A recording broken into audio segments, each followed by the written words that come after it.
Hi, it's Rebecca Whitman, your host of the Balanced, Beautiful, and Abundant Show.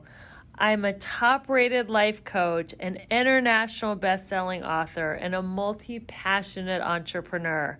I'm on a mission to help you go from burned out to balanced, beautiful, and abundant. The experts on this show will help you achieve work-life balance so that you can experience abundance in 7 pillars of life: spirituality, health, emotions, romance, mindset, social, and financial life. When you have all 7 pillars of life in alignment, you are balanced, beautiful, and abundant. Let's go.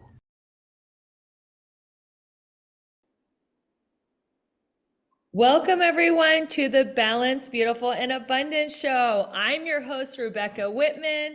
We're helping you go from burned out and overwhelmed to balanced, beautiful, and abundant. We have another awesome episode lined up for you today. First of all, I want to thank everyone who listens to this show, who shares it, who subscribes it. We are rated in the top 1% of all the podcasts globally. So keep sharing the love. I so appreciate your support, and you are helping a movement. It's a movement where people don't have to go through life stressed out and overwhelmed. They can actually be balanced, beautiful, and abundant. We have an amazing guest today. Welcome to the show, Dr. Vic. Oh, thanks for having me. I'm so excited to be here.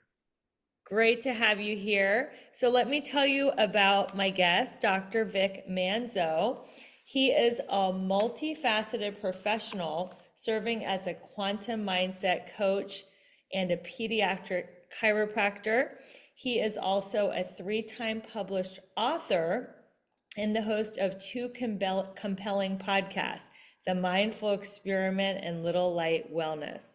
Dr. Vic empowers people to get unstuck, drawing from his expertise in the healing arts, neuroscience, quantum physics, and universal laws. His mission is to facilitate a journey of self-discovery, helping individuals reconnect with their innate greatness and lead a life brimming with fulfillment. I love it. We all want to be brimming with fulfillment, but that wasn't always your story. I did some research about you, and you had quite a traumatic childhood full of health issues. So tell us a little bit about your origin story and how did you get to be the quantum success coach that you are? Yeah, I was born into this world on with the wrong 2 feet in a sense. I was born with bilateral club foot, so it's kind of like if you look at the top of your feet, I'm basically looking at the back of my heels or turn up and in, and so that led to a whole array of stuff to where not just from a physical side, but I also had a lot of health issues with the immune system, chronic ear infections. I almost died at 4.5 years old. Thankfully, I had a cousin. We had lived across the hospitals like a block and a half away, not even. And thankfully, she sprinted and carried me while I had a seizure. And thankfully, the doctor said if I didn't get there, if she didn't make it in 20, 30 minutes, I probably wouldn't have made it. Ended up having bacterial meningitis. And so, coming from all that, it's just one thing after led to another. But what really started to, I guess it was kind of the path that started to shape things is when I was 7 years old. I remember I was going to see the doctor for a checkup, and they were telling me how I wouldn't be able to play sports when I'm in high school, and I would have to get a hip replacement by the time I'm 30. Now, me as a kid at 7, I love playing sports. I love being active. I just love running and doing all these things. So you're telling something I love to do, and you're telling me I can't do it and I won't be able to. That was a very disheartening moment at that time in my life. And I remember I made a choice. I was like, you know what, I'm not gonna forget this. I'm gonna do whatever I'm gonna do to enjoy life as much as I can. I already had enough other things. Like I had issues with like bedwetting until I was about 11, and that was already an emotional stressor. And I felt like I wasn't adequate enough, like other kids or normal kids, because they can go have they can go have sleepovers. They don't have to worry about those things. Um, but that set the tone to what it showed me was is I can either choose to listen to what someone tells me and let them dictate my life, or I can make a choice. Now, I'm not saying I decided that at 7, but my actions were just like, I'm going to do what I love to do, and that's it. And so I ended up playing multiple sports in high school. When I was at the age of 30, I took an x-ray of my hip, because I had access to it as a chiropractor, and it's perfectly clean. At 40, it's still clean. And so I'm like, defied that. But that's where, from health stuff, that's what kind of, I've got me interested in health and kind of led me slowly into becoming a chiropractor in many ways. But it was going against the grain and being told what I was told to do is what kind of it kind of shifted. So I have the power to can choose what I want, choose my experience in some way, shape, or form. And as I got older, as I got into college, chiropractic school, this is where that started to evolve, where I started to understand more universal laws. I started studying, energy healing. I wanted to understand what is the deepest level of healing that can be provided. And this opened up the door to quantum physics, quantum mechanics, and wanting to understand. I love learning as deep as I can. So if you tell me something, I'm like, that's great. What's the whys behind it? What's this? I want to know all the mechanics behind everything. And that's what opened up the door to tie in spiritual truths and all these other things. And then the chiropractic studies is what gave me the neuroscience and everything to kind of bundle this all together. And then I started to test that out in my own career. And from that process of, going through burnout and all those things, after 5 years, I realized that I had applied these principles and I started to, and it was a game changer for me. And then from that moment, I decided maybe I think business owners need to understand these principles, that there's a different way to find fulfillment. There's a different way to get to the level of success of what they truly want. And I did it in my own career. Why not me try to help others? And so as while not only being just a chiropractor, that's when I decided to get into coaching and to be able to help entrepreneurs. And I've been doing it for the last 5 years, and it's been a blast. That is so wonderful. So, what a journey. What is quantum energy? Quantum and energy are actually the two same words. So when we look at quantum, they basically quantum is looking at the energy world, the most low, the smallest thing that we could possibly see, subatomic particles, and we look at how they behave and how they act and so forth.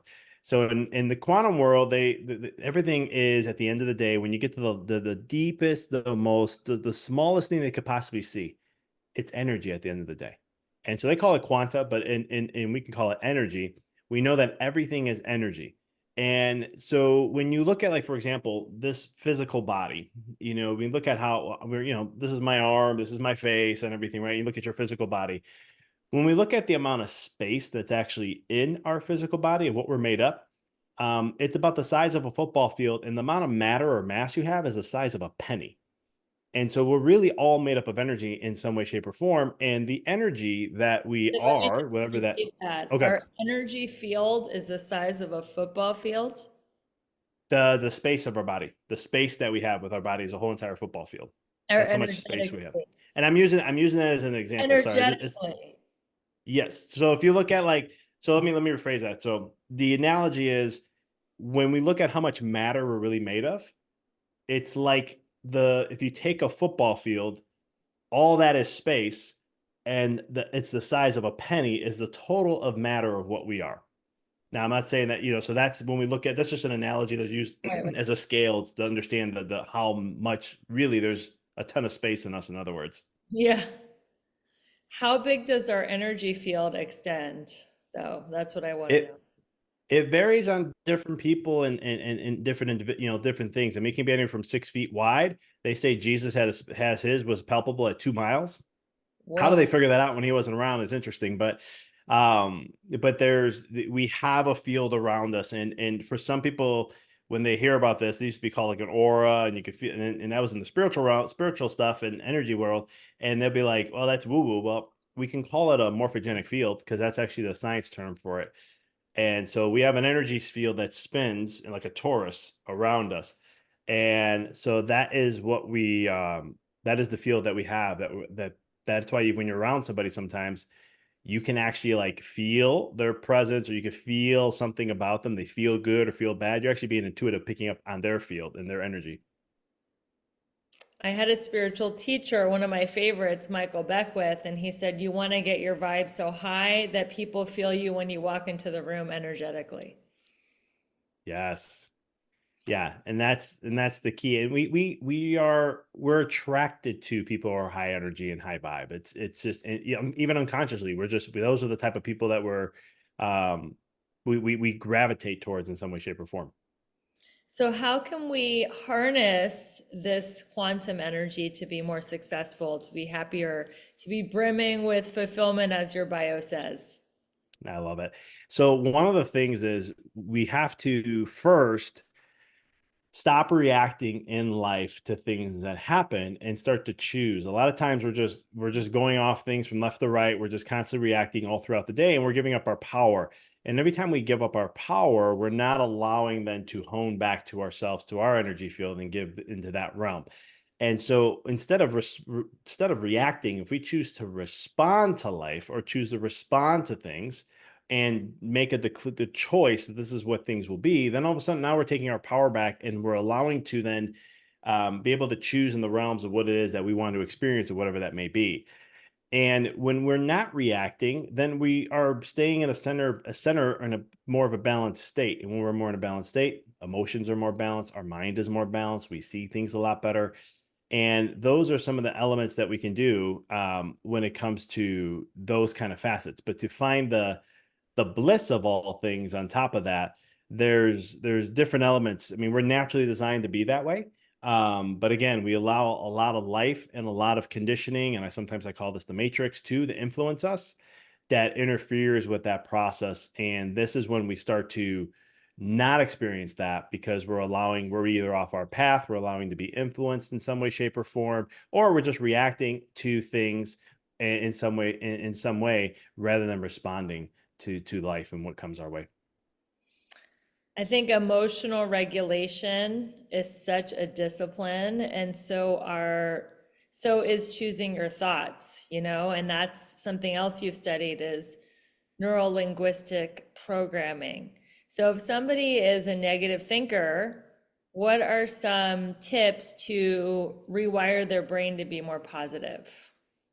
Yeah, everything when it comes to neurology in neuroscience and everything, neurology is all about repetition, right? So if you have a negative thought or you're thinking negative about something, you're looking at it in the framework of that. You only find what you seek. You only see what you want to see. You only and a lot of times this is some deeper stuff. So sometimes people say, "Well, I can't never. I just all I think. It's all I see. I can't see outside that. Why can't I focus on the good instead of I'm always focusing on the bad?" There's a subconscious program there that probably exists. That's why we're reacting to a certain way in a certain process. But how you can change it, there's so many ways you can do this. I'll share at least one for the listeners because you want to make it a conscious effort, and then you have to do this repetitively in order to start to shift and rewire your brain. And so, one of the things I used to share with a lot of my clients is like you have to create a pattern interrupt. And now you can do this, and there's so many different ways you can do this. But one of the simplest ways is like you take a rubber band, or you can use a bracelet if you want. But a rubber band is usually what I recommend, and you put it on your wrist. And every time you have a negative thought, you can enlist a pain response, which is going to be a pattern interrupt to the brain by just snapping the rubber band. For some people, they're like, so you're going to make me harm myself. Well, then you don't have to do that. You can just take the rubber band and switch it to the other side. Eventually, you're going to get tired of doing that. And what this does, though, is allows for a pattern interrupt. You can do this as like Mel Robbins talks about her 5 4 3 2 1 process. And you can use that when every time you had a negative thought, you do 5 4 3 2 1, and it literally will shift your neurology to go back to the prefrontal cortex. And what that allows then is for you then to re-choose, redirect your thoughts to say, no, what is it that I want to choose? What is it that I want to have? What is it that I would rather have? Again, choosing, responding rather than reacting. Because let's face it, thoughts are coming 70,000 times in a day. And we're only going to focus on the ones that we're vibing at. That's why our vibe is so important. And so when we're focusing on these, we want to be able to make sure that we're choosing the thought. And so if it's not something that aligns with us, and what I teach my clients too is your feelings will always tell you if you're in alignment and if you're in the proper thoughts that align to what you desire. If you are feeling low, if you're feeling not happy, if you're feeling exhausted or burned out over a period of time, this is where you're giving in to the negative thoughts and not in alignment to what you truly desire. So I'm wearing this not to do neuro linguistic reprogramming, but in case I have a bad hair day. Every time I have a bad thought, I'm a recovering perfectionist. So every time I'm like, I'm not doing it good enough, I just, ow, snap that. And eventually I'll be like, I'm tired of snapping this. So when I have a thought of, I'm not doing it good enough, then how would I, other than snapping this, what else do I need to do to reprogram it? Well, it's you can do, like I said, a 5 4 3 2 1. You can you can redirect and say, well, what am I doing great? You can ask yourself some personal questions on stuff like that, to where it's like the whole purpose is how do you get you to shift focus to look at something else, right? Because if it's a perfectionist, everything has to be perfect or else it's not great at all, right? And then Right. then we're hard on ourselves. I know how that is. I'm like that myself. Yeah. And so when we start to get a feeling of it, this is why I teach more of my clients the feeling side. So that way they don't have to be so mental. It's just like, I don't feel good about this. You're not feeling great. Why aren't you feeling great? Let's talk about that. And then once we get to that point, it's like, okay, well, what can we do to get you just to feel a little different, maybe in a different vibe, right? So if it's a perfectionist statement where everything has to be perfect, well, why does everything have to be perfect? Okay, what can we work with our mind to make an agreement to be like, hey, how about if we say 90% is okay? What if I can, what's that level of expectation that you can bring down a little bit to find peace with? And then it's just a reminder. I mean, literally, it's just constant reminder. It's just how neurology is in those essence. But the greatest thing I've ever worked with is always going to be some sort of pattern interrupt, because we have these loops in our basal ganglia, part of our brain back here behind the head. And so it's our circuitry that just runs automatically. It's going to go back to the old patterns very quickly. And so when we can do some sort of pattern interrupt or just redirect, like, what if it's okay if I only do 95? What if I'm not perfect on this? Is it Mhm. going to be the end of the world? Like, is it really going to be detrimental to what I'm trying to create here or there? Remember, I had an intern who was like that. I would have her do a project. She'd be an hour later still working on it. And I look at her and I go, hey, that's way too long to work on something like this. You have better skills and other things. She's like, yeah, but I want to make sure it's like perfect. I said, I'm going to teach you the 80% rule. If Yeah. it's 80% satisfactory to your standards, move on and you're good.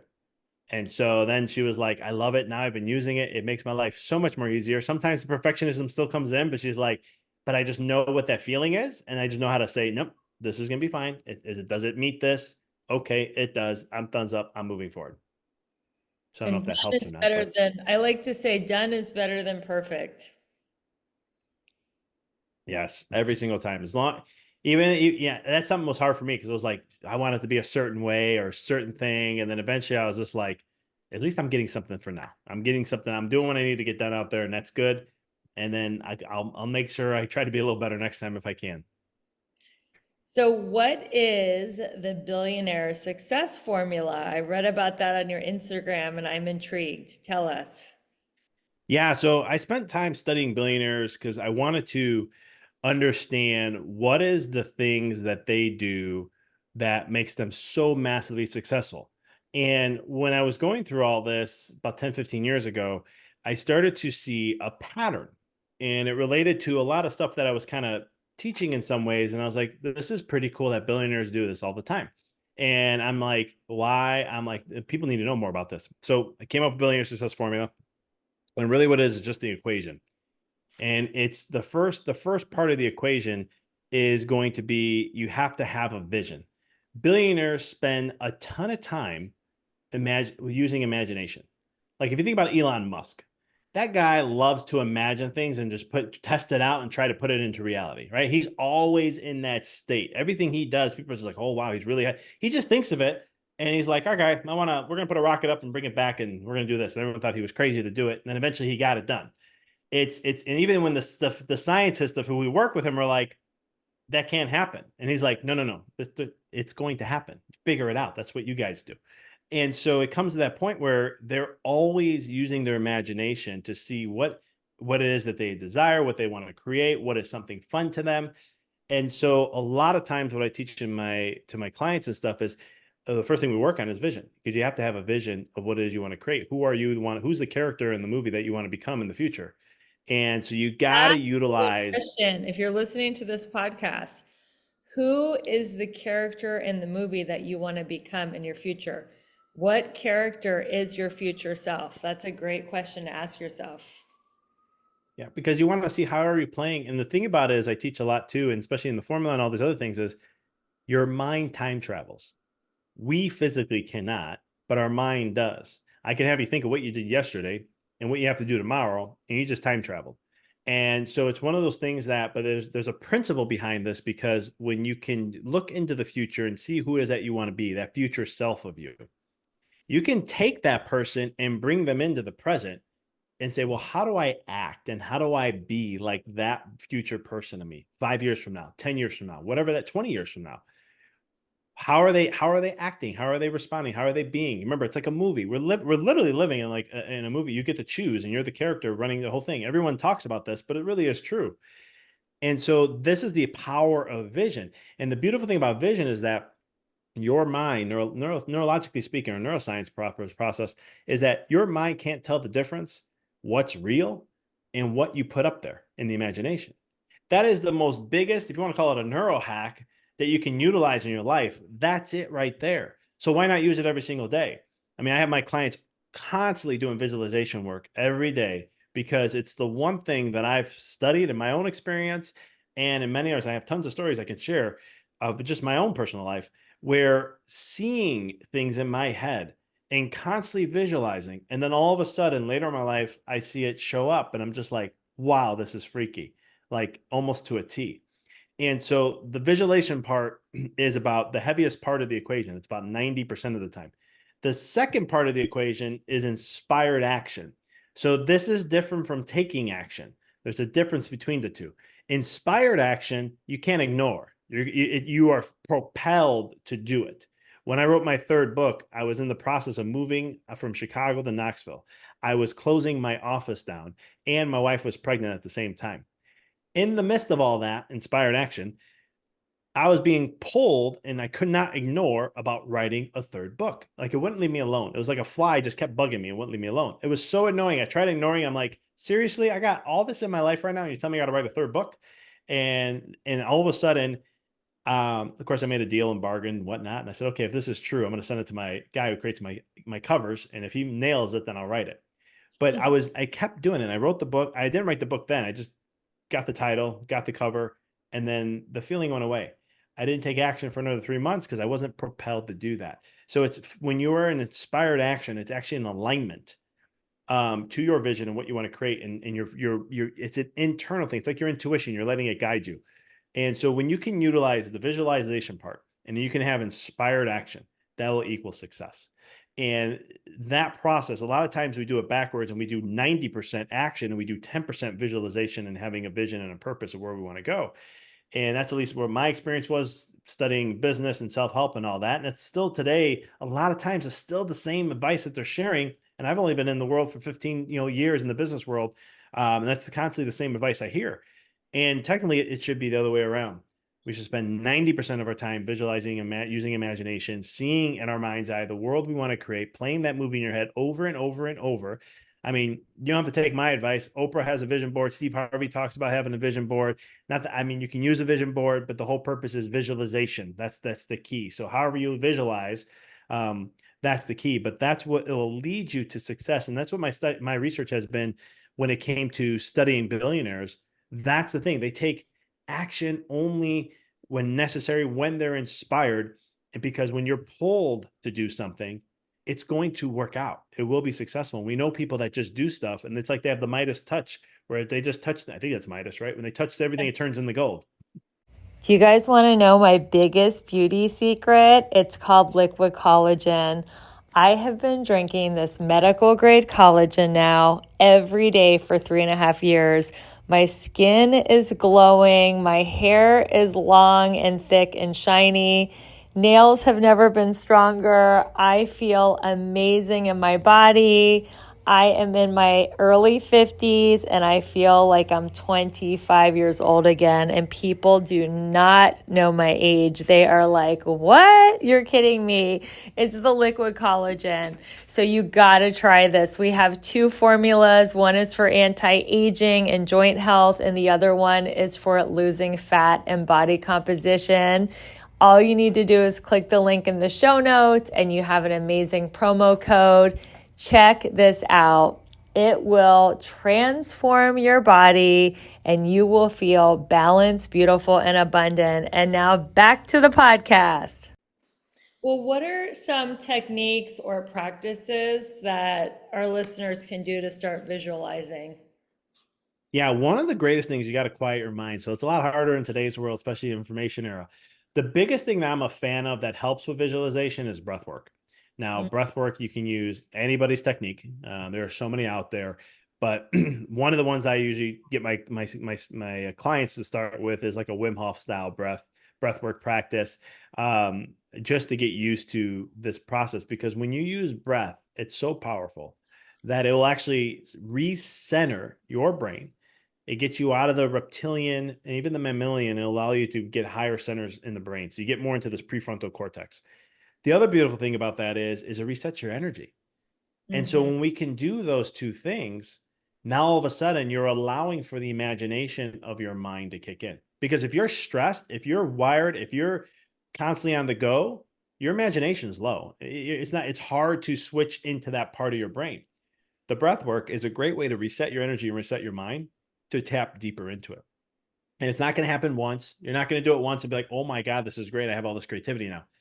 It's going to take a little bit of time, but every time you do it, you'll start to, sometimes the first time I have clients, they'll just sit there and go, I was just so peaceful, but I didn't feel like thinking of anything. I said, it's fine. You're not ready for that yet. We just got to get you recentered. We got to retrain this nervous system a little bit. But then there comes a point where they're like, oh my God, I had this vision. Oh my God, I thought of this. Oh my goodness, this is what I want to create, or this is what I feel like creating. And I'm like, there we go. What did that feel like? And I have to walk them through like what they felt like. What did it feel to make sure it's an alignment? And then all of a sudden they're like, yeah, I'm like, that's it. And then they start doing it and then they have all these other ideas that start to come in, and it's more ideas and it's more ideas. And I'm like, okay, run with this energy, just run with it. Because once you're in alignment, everything fires a lot faster. And so it's a lot harder to, I tell them all the time, like, it's a lot harder to play catch up because you just have so much firing. But when we're in that state, then it just becomes, you just go with it and go wherever the energy is flowing and create as much as you possibly can. So for the listeners that don't know the Wim Hof method, how do they do it and how many minutes a day minimum should they do breath work to start getting into the vision of their success? Yeah, great question. So with Wim Hof is a style of breath work to where you take 30 deep breaths in. And what you're going to do is you're going to breathe in through your mouth as fast as you possibly can. So it's just something like this. And then when you breathe that all in, you just relax your lungs. You don't force any air out. So you're not trying to breathe out. You're just letting everything relax. And then you go immediately, as soon as you don't have any air to breathe out anymore, you go back into that repetition. So you sound like a train, literally, because it's just like, and you do that for 30 rounds, 30 reps. Then you'll go ahead. Last one, you take a big deep breath in, and then you breathe all that air out, and you're going to hold your breath for about a minute to a half if you can push that far. And I know for some people may be listening, like, hold my breath for a minute. I can barely hold it for 10 seconds. I promise you'll be able to hold it. It's amazing how long you can hold it. But then you do it for a minute to a minute and a half, whatever your comfort level is. And then you go right back into the breath work, and you do that 3 times. And it's about, 7 to 10 minutes roughly. You may feel lightheaded and dizzy just because your brain's not used to having that much oxygen. So the key factor is make sure you're sitting or lying down. But what you may also feel is tingling. A lot of times people feel numbness around the lips, their hands. Sometimes they get cold. Sometimes they get hot. It just depends on the individual. But this is just your nervous system's resetting, and you're going through this kind of a process. To get to the state of the levels, what's cool about breath work is you can get to a deep state. If you practice every day for 2 months, you can tap really deep into yourself in a lot of different elements, what yogis take 20 to 30 years to get to. That's Wow. what's fascinating about breath work. And it's a 5,000. I mean, I've studied a lot of ancient traditions and, different cultures. And it's amazing how breath always continues, was a big foundation to it all of what you can utilize it for. It's, some cultures call it prana, which is life force. And so how we breathe, some cultures say how we breathe is how you live, which is so true in so many ways. So, and even again, there's some neuroscience behind this. There's a part of your brain in the midbrain called the breath pacemaker. Its job is literally to focus on how fast your repetition is and how you're breathing. And so this is why when we get like angry, our nervous system revs, and so all of a sudden you're going to start breathing a lot faster. You can literally turn that part of that nervous system off over a period of time by just slowing your breath down, and you won't be as angry anymore. And you may not say you're not going to be frustrated, but it'll at least calm you and get your thoughts collected a little bit here. But that's the process behind it. And but when you do it, this is after that, that's when you can do a visualization practice. So the depth of how you can go, it depends on the individual. I have some clients that can do it after the first one. I have some clients in my own, or experiences that it may take a month or two. It just depends where they are, and how their nervous system is primed and conditioned and so forth. So how do they do the visualization practice once they've done the 3 rounds of the breath work? And now what? They're sitting there, their eyes are closed, they're relaxed. Now, what do they visualize? Yeah. What is the what's the feeling that Uh-huh. you want to have? What does that feeling feel like? Your future self. It's not about what you have. It's not about what car or house or money or job. That's all mental constructs. It's the feeling that we're really chasing. So what does that feeling look like? And this is where the work comes in, because it's not, some people are not tapped into their bodies and understanding that. So it takes a little bit of time. Some people are. So depending where they are in that process, but it's the feeling you want to have. Do you want to be happier? What is happiness? What is blissfulness? What's joy? What does those feelings mean? Think of a time. Sometimes I have to do work where we go back and think of a time where if you don't have any, if you're not getting those feelings, looking in the future of what you want to have and what you'll be doing, then you go back in the past first and find those of what that shows up as for you. And then we use that to go into the future and say, okay, like say for example, from my what I used to do for visualization is, I remember when I made a shift in my practice 5 years and after burnout, I took a 40% hit financially.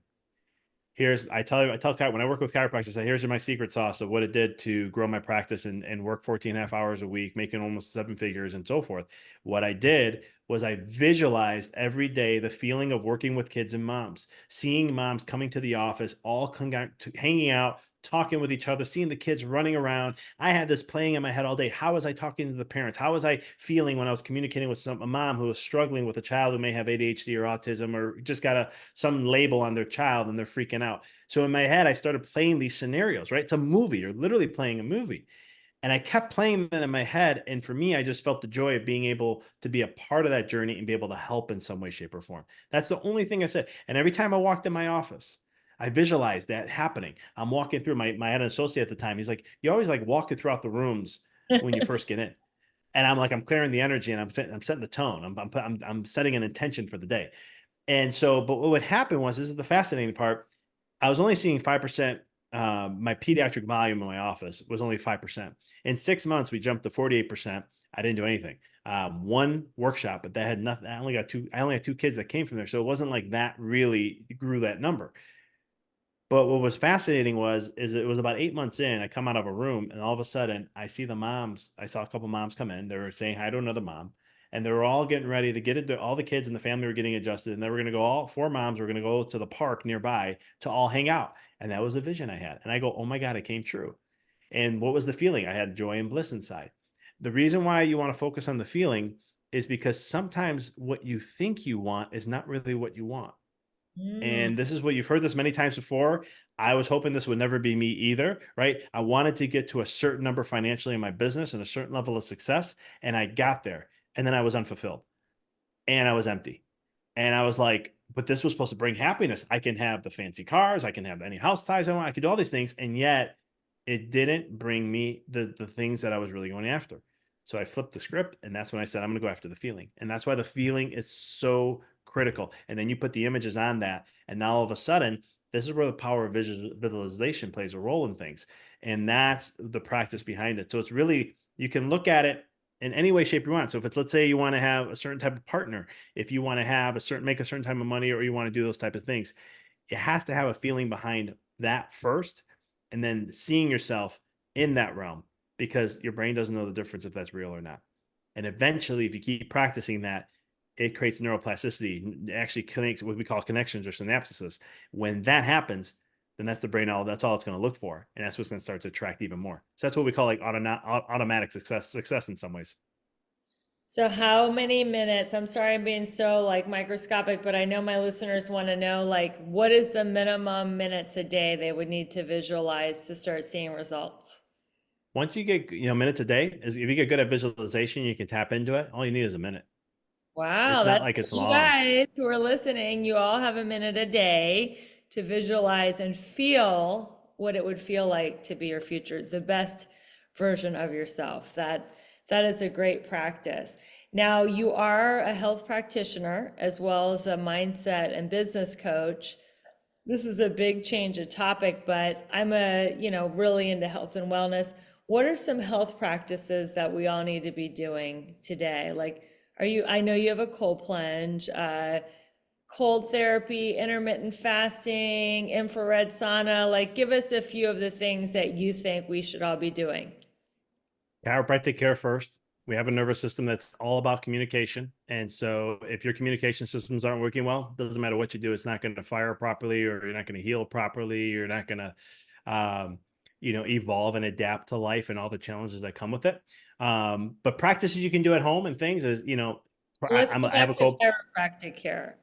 So if somebody's feeling good and not feeling pain, what would be the minimum amount they should get an adjustment? It Once a depends. So this is the fun caveat of our practice. So I'll just take it in the reference of how I evaluate patients, because like every month? Okay. chiropractor is different. Some may just go, "Oh, you're feeling good. You're out of pain. Just come when you want to." I'm a neural-centered focused chiropractor, which just means that I'm going to evaluate your nervous system regardless if you feel great or not. I want to see what's going on in that nervous system, how well is it communicating, and we do specific tests with that. Based on those results, most of the time, even if you don't have pain, most of the time it's going to be a couple times or 3 times a week, just depending on what showed up in that evaluation. Mhm. Because you don't have to be in a crisis, well, not crisis state, but a lot of people, a lot of times people are very stuck in a what we call a sympathetic dominant state. I just call that revving the gas pedal. Mhm. And so when we are just because we're revving the gas pedal, you don't have to have symptoms because of that.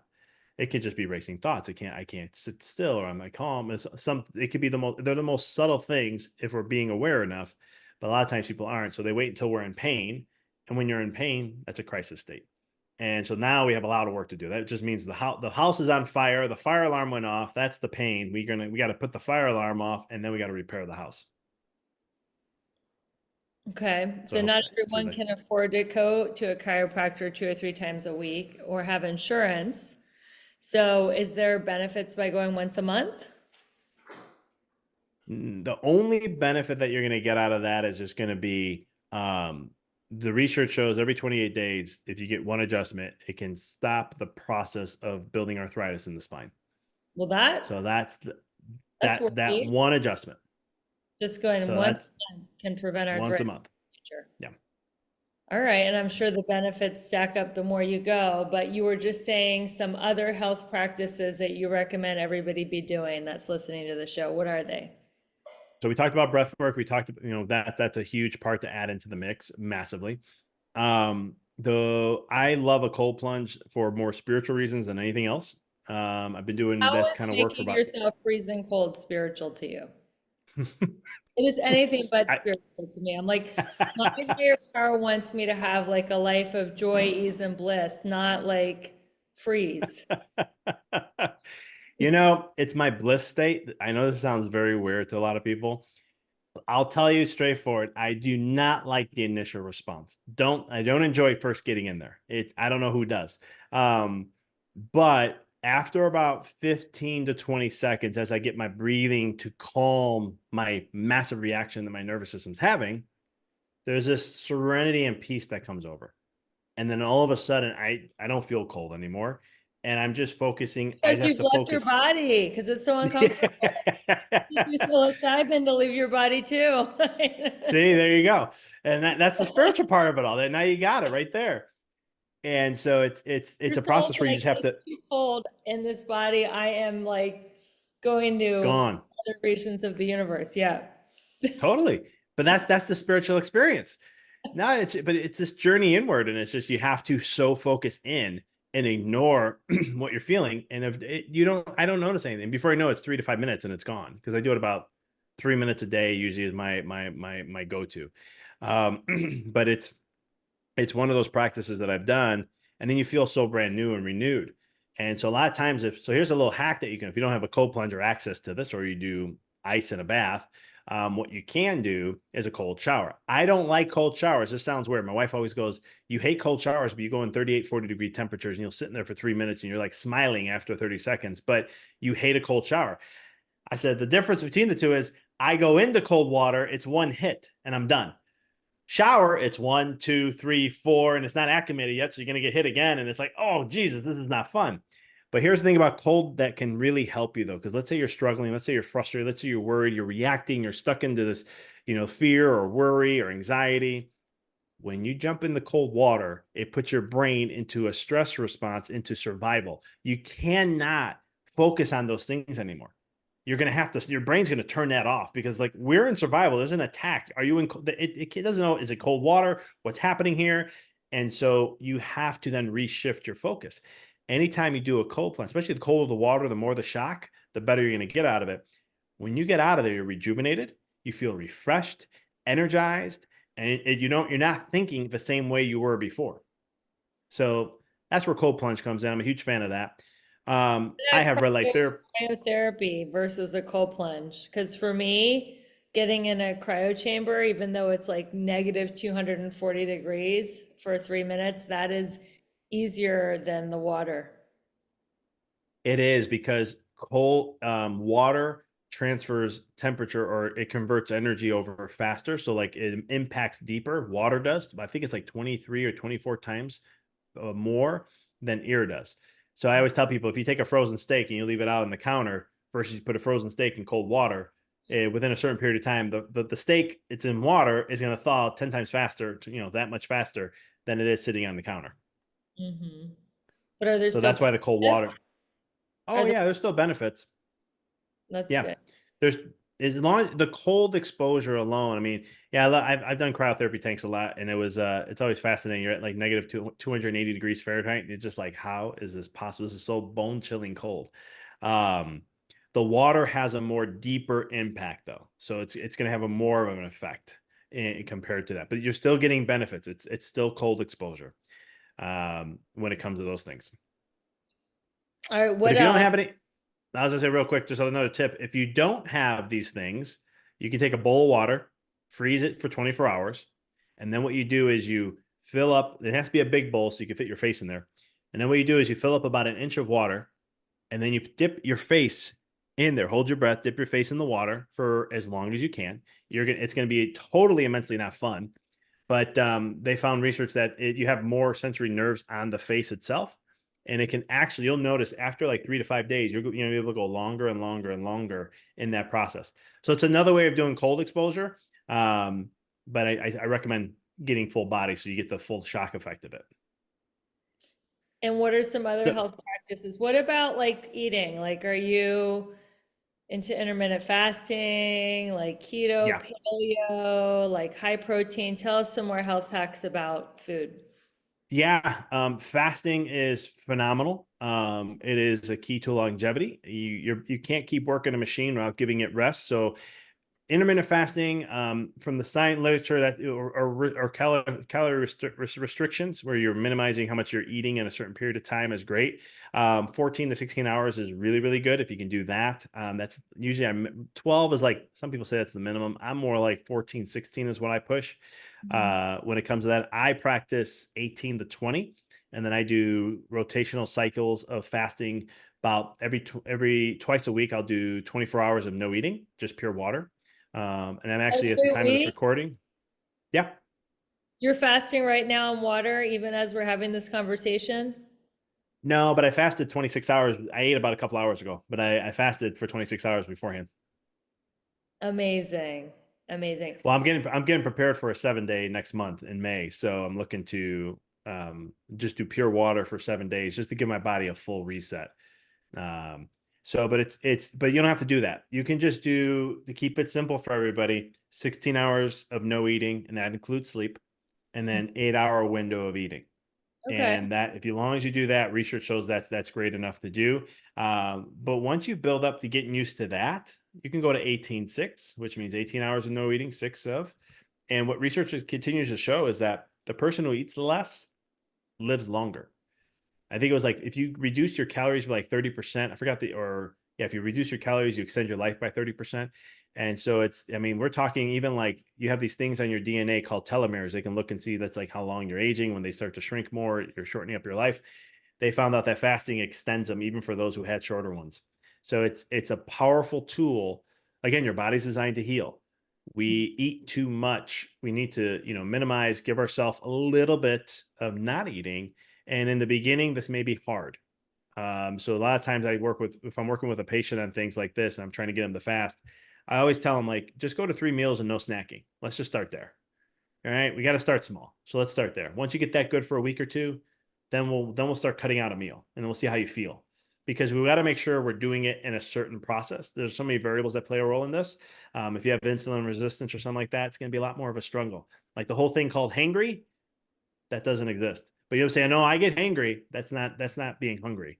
That's an insulin issue and a carb addiction. That the body's like, what's happening here? We need more of this. We're, If we're you're running out. listening, that's not an excuse anymore. It's just low blood sugar, carb addiction. So, speaking of addiction, this is going to be one of the last questions, and we're going to wrap up. How can we overcome our self-sabotage and limiting beliefs? Like, let's say if it's around food or cold therapy or, like, oh, Dr. Vic, you sound great on the podcast, but come on, there's no way. I've tried intermittent fasting. I get too hungry or whatever the limiting belief is. What would you tell someone to do to overcome it? I know we talked a lot about reprogramming and stuff, but do you have any other tips? Because I feel like myself and a lot of people have limiting beliefs and we're kind of like in our own way. Yeah. I mean, the thing is, like, if you've done something like it doesn't work or something like that, again, it's what's the size of how small you have to start? Maybe, again, like I said, sometimes it's for people, I tell them just eat 3 meals a day, right? Mhm. It's something small to start with. Well, I want to get to this point. I want to do this. Forget that right now. We got to meet where you are. When it comes to limiting beliefs, stop giving power to the limiting belief. I mean, that's a simple way, because when you think about it, you're continuing to allow a belief to exist in your world. And you have a choice to either say, this is what it's going to continue to be, or I can choose something different. And the problem with humans is we wait until we're sick and tired of the same thing. Then eventually we declare something new. And a lot of times we have to wait till we're knocked on our knees before we make that choice.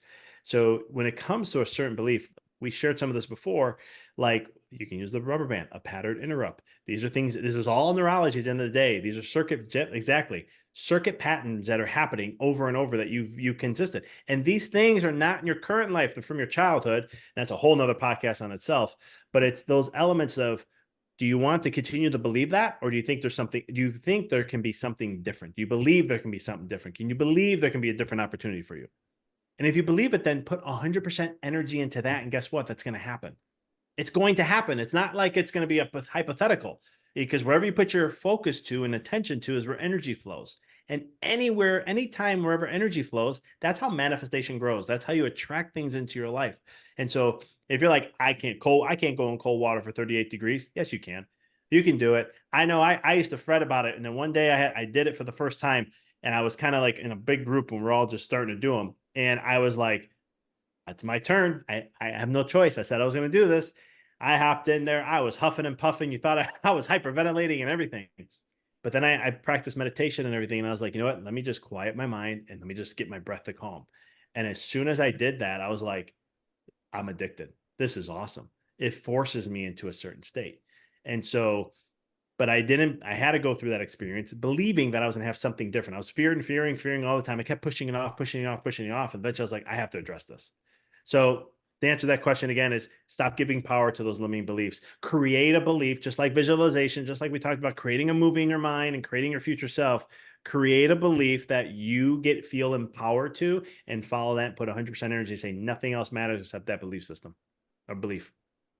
I love it. Last question. If you could rent a billboard next to a highway and it could say one thing to the world, that's your main message, your legacy, what would that billboard say, Dr. Vic? There are no rules to life except the ones you create. Oh, okay. So expound a little bit on that before we wrap up this show. There are no rules So to life except the ones you create. Tell us what that means to you. we talked about beliefs. Those are the rules to your life. That's the code. When it comes to how you see something, perception is everything. And so when we declare our beliefs to what we want them to be and we see it in that realm, it's quantum physics. They've done studies on this in the 30s and the 70s. They retested the same study called the observer effect. And they found out, long story short, what they found out was is how they were seeing something. It was actually how these photons reacted. They thought they had a mind of their own, but it was really the observer interfering with it. And so what that meant was for people is that when we start to see things in the way we want to see it or just choose to see it in a certain way, it's going to be that way. And that's your beliefs, that's your visualization, that's your perception of life, your view upon yourself and all that. And you set the rules to all that. Nothing else matters. You redefine all that. And there's studies that prove this even further with how conscious alters matter and so much more. Or you can talk about energy. And so again, it comes back to you at the end of the day, how you want to live your life and how you want to see something happen for yourself. You get to choose what that is. You get to choose the constructs or whether those beliefs, and you can go ahead and move forward, regardless what anyone else says. No, whether a guru, myself, or anyone else can say, it's you dictating that and allowing to either accept others or choose your own way in the path. I love it. How can people stay in touch with you, Dr. Vic? Where are you hanging out online? Yeah, I'm on Facebook and Instagram, Dr. Vic Manzo is where you can find me there. I'm on LinkedIn as Dr. Manzo there. YouTube is Dr. Vic Manzo, and I have a podcast called The Mindful Experiment, and you can catch that over there. That's where you can find me. Thank you so much, everyone. Thank you, Dr. Vic. This has been another wonderful episode of the Balanced, Beautiful, and Abundant podcast. I am your host, Rebecca Whitman, taking you from burned out and overwhelmed to balanced, beautiful, and abundant. We are a word of mouth movement, so please send your friend a copy of the show. Dr. Vic drops so many nuggets. You're going to want to copy and paste the link. Just send it right to your friend. And please, if you haven't given us a 5-star review, go ahead and do that. That boosts us in the algorithm so more people can find out about this amazing movement that we're all a part of. Because as Dr. Vic so eloquently explained, you don't have to go through life burned out and overwhelmed. You can use the power of quantum energy. You can visualize. You can do things like cold plunge, intermittent fasting, all the great things that were discussed. And we will see you guys next week with another amazing guest. Until we meet again, keep your vibe high and magnetize. Bye, everyone. Thank you so much for listening to another amazing episode of the Balanced, Beautiful, and Abundant podcast. It's your loyal listening that makes our show top 0.5% in the world. I would love to connect with you in person. We're having our second international retreat October 3rd through 6th in Belize. If you like yoga, sound baths, and want to get all 7 pillars of abundance to a level 10, this retreat is for you. Just go to the link tree in the show notes to snag your $200 off promo code before April 15th. And let's end the year 2024 with momentum so that going into 2025, you will have so much abundance in all areas of life that you will be setting yourself up for the most incredible year ever. It is going to give you something to look forward to all year. Make sure you snag your spot before April 15th. And if you have any questions, you can always email me at RebeccaElizabethWhitman.com. My email address is on my website. Thank you so much for your loyal listening. And we will see you on the next episode. And some of you lucky ladies will see you in Belize. Bye.